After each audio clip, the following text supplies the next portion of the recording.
সরকারি চাকরিজীবীদের দীর্ঘদিনের প্রতীক্ষার অবসান ঘটে অবশেষে আজ 22শে আগস্ট 2026 তারিখে নতুন বেতন কাঠামো চূড়ান্ত খসড়া আনুষ্ঠানিকভাবে অনুমোদন লাভ করেছে। প্রিয় সরকারি চাকরিজীবী ভাই বোনেরা, আজকের সকালে আপডেট নিউজে আপনাদেরকে স্বাগতম। আপনারা যারা আমাদের চ্যানেলে নতুন তারা এখনই চ্যানেলটি সাবস্ক্রাইব করুন, আর হ্যাঁ, অবশ্যই কমেন্ট করে জানাবেন আপনারা কে কোন জেলা থেকে আমাদের ভিডিওটি দেখছেন। তবে চলুন কথা না বাড়িয়ে আজকে সর্বশেষ সংবাদটি জেনে নিন। আজ সকাল 10টায় মাননীয় প্রধানমন্ত্রী নিজেই এই নতুন পে স্কেল গ্যাজেট কমিটি বিষয়টি নিশ্চিত করেছেন। সচিব কমিটির বিশেষ নির্দেশ এবং সুপারিশে সরকারি কর্মকর্তা কর্মচারীদের জন্য বেশ কিছু নতুন ও যুগান্তকারী সুবিধা ঘোষণা করা হয়েছে। প্রাপ্ত প্রতিবেদন অনুযায়ী জাতীয় অর্থনৈতিক পরিষদের নির্বাহী কমিটি বা একনেকে একটি গুরুত্বপূর্ণ বৈঠক চলাকালীন সময়ে অর্থমন্ত্রী ও অর্থপ্রতিমন্ত্রীর নেতৃত্বে গঠিত উচ্চ পর্যায়ের সচিব কমিটি মাননীয় প্রধানমন্ত্রীর হাতে নতুন পে স্কেলের চূড়ান্ত নথিপত্র আনুষ্ঠানিকভাবে তুলে দেন। এই সময় মন্ত্রিসভার 21 জন সদস্য সেখানে উপস্থিত ছিল। মাননীয় প্রধানমন্ত্রী অত্যন্ত গুরুত্বের সঙ্গে পুরো বিষয়টি পুঙ্খানুপুঙ্খানুভাবে বিশ্লেষণ করে এই ফাইলে তার চূড়ান্ত স্বাক্ষর প্রদান করেছে। এর ফলে বাংলাদেশের সরকারি বেতন কাঠামো ব্যবস্থায় একটি সম্পূর্ণ নতুন এবং ঐতিহাসিক যুগের সূচনা হলো।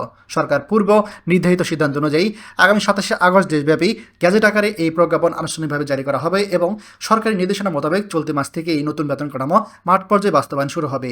এছাড়া এবারে পে স্কেলে সবচেয়ে বেশি গুরুত্ব পেয়েছে মাঠ পর্যায়ে সরকারি কর্মকর্তা কর্মচারী এবং নিম্ন আয়ের সরকারি কর্মকর্তাদের জীবনযাত্রা মান উন্নয়ন। বর্তমান সময়ে দ্রব্যমূল্যের ঊর্ধ্বগতির কথা বিবেচনা করেই সরকারি এই গ্রেডের কর্মচারীদের আর্থিক সচ্ছলতা বৃদ্ধির উপর বিশেষ জোর দিচ্ছে। এই লক্ষ্যকে সামনে রেখে 11তম 20তম গ্রেডের কর্মচারীদের জন্য নতুন করে বিশেষ রেশন সুবিধা সংযুক্ত করা হয়েছে। একই সাথে তাদের মূল বেতন ও আনুষঙ্গিক ভাতা আগের যে কোনো সময়ের তুলনায় উচ্চ হারে বাড়ানোর সিদ্ধান্ত নেওয়া হয়েছে। প্রাপ্ত তথ্য মতে উচ্চতর পর্যায়ে অর্থাৎ 1 থেকে 10 নম্বর গ্রেডের কর্মকর্তাদের মূল বেতন 50% এবং আনুষঙ্গিক ভাতা 20% হারে এখানে বৃদ্ধির কথা বলা হয়েছে। অন্যদিকে 11 থেকে 20তম গ্রেডের কর্মচারীদের জন্য সরকার আরও সুবিধা নিয়ে এসেছে। এই গ্রেডগুলো কর্মচারীদের মূল বেতন শতভাগ বা দ্বিগুণ করা হচ্ছে এবং বিভিন্ন আনুষঙ্গিক ভাতা বৃদ্ধির হার 50% পর্যন্ত নির্ধারণ করা হয়েছে। এছাড়া অবসরপ্রাপ্ত সরকারি চাকরিজীবীদের জন্য পেনশনের হার 80% পর্যন্ত বাড়ানো হয়েছে, যা এই প্রবীণ নাগরিকদের জীবনযাত্রায় একটা বড় আর্থিক স্বস্তি নিয়ে আসবে। যারা আমাদের চ্যানেল নতুন এবং পে স্কেলের সর্বশেষ আপডেট পেতে চান তারা দয়া করে এখনই চ্যানেলটিকে সাবস্ক্রাইব করবেন। এছাড়া নতুন অনুমোদিত বেতন স্কেলের তালিকা বিশ্লেষণ করলে দেখা যায় 1 নম্বর গ্রেডে কর্মচারীদের জন্য সর্বোচ্চ মূল বেতন নির্ধারণ করা হয়েছে 1,60,000 টাকায়। একইভাবে দ্বিতীয় গ্রেডে 1,40,000, তৃতীয় গ্রেডে 1,20,000, এছাড়া ক্রমান্বয়ে চতুর্থ গ্রেডে 1,05,000, পঞ্চম গ্রেডে 92,000, ষষ্ঠ গ্রেডে 80,000, সপ্তম গ্রেডে 70,000 টাকা, এছাড়া অষ্টম গ্রেডে 60,000 টাকা করা হয়েছে। এছাড়া নবম গ্রেডে 45,100 টাকা, এছাড়া দশম গ্রেডে মূল বেতন 43,000 টাকা, 11 নম্বর গ্রেডে কর্মচারীদের মূল বেতন 39,000 টাকা, 12 নম্বর গ্রেডে 34,000 টাকা, 13 নম্বর গ্রেডে 30,000 টাকা, 14 নম্বর গ্রেডে 26,500 টাকা নির্ধারণ করা হয়েছে। নিম্ন আয় কর্মচারীদের ক্ষেত্রে 15 নম্বর গ্রেডে 23,500 টাকা, 16 নম্বর গ্রেডে 21,000 টাকা, 17 নম্বর গ্রেডে 20,800 টাকা, 18 নম্বর গ্রেডে 20,500 টাকা, 19 নম্বর গ্রেডে 20,200 টাকা এবং 20 নম্বর গ্রেডে কর্মচারীদের মূল বেতন 20,000 টাকা নির্ধারণ করা হয়েছে। যারা আমাদের চ্যানেলে নতুন, পে স্কেলের সর্বশেষ আপডেট পেতে চ্যানেলটি এখনই সাবস্ক্রাইব করুন। এছাড়া বেতন কাঠামো তৈরির সময় সামষ্টিক অর্থনৈতিক বিশ্লেষণ এবং বিভিন্ন ধাপে যাচাই বাছাই সম্পন্ন করা হয়েছে যাতে রাষ্ট্রীয় কোষাগারের উপর হঠাৎ করে অতিরিক্ত কোনো চাপ না পড়ে।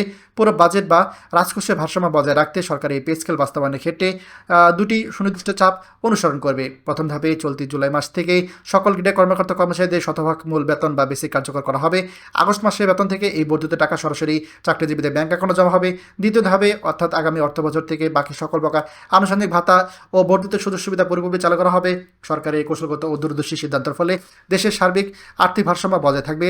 তেমনই কর্মকর্তা কর্মচারীদের ধাপে ধাপে মানিয়ে নিতে পারবেন। তবে এই বেতন বৃদ্ধি খবর প্রচারের সঙ্গে সঙ্গে বাজারে অসাধু ব্যবসায়ীরা যেন নিত্য প্রয়োজনীয় পণ্যের কৃত্রিম সংকট তৈরি করতে না পারে, দাম দিতে বাড়াতে না পারে, এই জন্য মনিটরিং আরও শক্তিশালী করার দাবি তুলেছে অর্থনীতিবিদরা এবং বিশেষজ্ঞরা।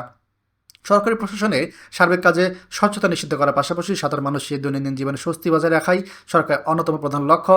নতুন এই পে স্কেলের মাধ্যমে সরকারি চাকরিজীবীদের দীর্ঘদিনের আর্থিক অসঙ্গতি ও অভাব ধরার পাশাপাশি মাঠ পর্যায়ে প্রতিটি কার্যক্রমে নতুন করে গতিশীলতা আসবে বলে সংশ্লিষ্ট মহল দৃঢ়ভাবে মনে করছে। বিশেষ করে দ্রব্যমূল্যের ঊর্ধ্বগতির এই বাজারে নিম্ন ও মধ্যম আয়ের কর্মচারীদের জীবন ধারণ করতে গিয়ে যে হিমশিম খেতে হচ্ছিল, এই ঐতিহাসিক বেতন বৃদ্ধির ফলে সে মানসিক ও আর্থিক চাপ অনেকটা কমে যাবে। সরকারি নীতি নির্ধারক মহলের মতে সরকারি সেবার মান উন্নত ও জনবান্ধব করতে হলে কর্মকর্তা কর্মচারীদের আর্থিক নিরাপত্তা নিশ্চিত করা অত্যন্ত জরুরি একটি বিষয় ছিল, যা প্রধানমন্ত্রী অত্যন্ত সুরুচিভাবে বাস্তবায়ন করছে। সচিব কমিটির দীর্ঘ পর্যায়ে এই প্রণীত ও রূপরেখা কেবলমাত্র বেতন ও ভাতা বৃদ্ধির মধ্যে সীমাবদ্ধ নয়, বরঞ্চ এটি সামগ্রিক জীবনযাত্রা মান উন্নয়নে একটি সুদূরপ্রসারী পরিকল্পনার অংশ। এখন কেবল কর্মকর্তাদের জন্যই নয়, বরঞ্চ কর্মকর্তা কর্মচারী উভয় শ্রেণী চাকরিজীবীদের সার্বিক মঙ্গলের কথা বিবেচনা করেই এই নতুন সিদ্ধান্তগুলো গ্রহণ করা হয়েছে। খবরটি আমাদের সকল চাকরিজীবী ভাইদের জন্য গুরুত্বপূর্ণ। দয়া করে সবার সাথে শেয়ার করুন। আমাদের চ্যানেল নতুন হলে অবশ্যই চ্যানেলটিকে সাবস্ক্রাইব করুন। ধন্যবাদ।